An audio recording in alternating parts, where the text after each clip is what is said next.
இப்போ SSP பேனல்ல aluminium size வந்து bus bar size வந்து எப்படி நம்ம செலக்ட் பண்றோன்றத பார்க்க போறோம். இந்த எஸ்எஸ்பில இன்கமர் வந்து 315 ஆம்ஸ் சுவிட்சஸ் கொடுத்துருக்கோம். ஒரு ஸ்கொயர் எம்எம்க்கு அலுமினியம்னா 0.8 ஆம்ஸ் தாங்கும்.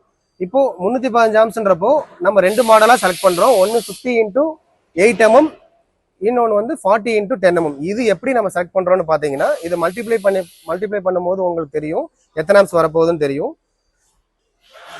இப்போ பாத்தீங்கன்னா ஒரு ஃபேஸும் R phase, yellow phase, blue ஃபேஸ்லயுமே ஒரு ஃபேஸ்லயும் 40 mm மட்டும்தான் கொடுக்கும்போது தான் பேலன்ஸ் கிளியரன்ஸ் இருக்குது. இந்த இடத்துல வந்து இந்த மாதிரி சுச்சுவேஷன்ல நம்ம 50 mm குரிய பஸ் பார் சைஸ் செலக்ட் பண்ணக்கூடாது. செலக்ட் பண்ண கிளியரன்ஸ் ரொம்ப ரொம்ப கம்மியாயிரும்.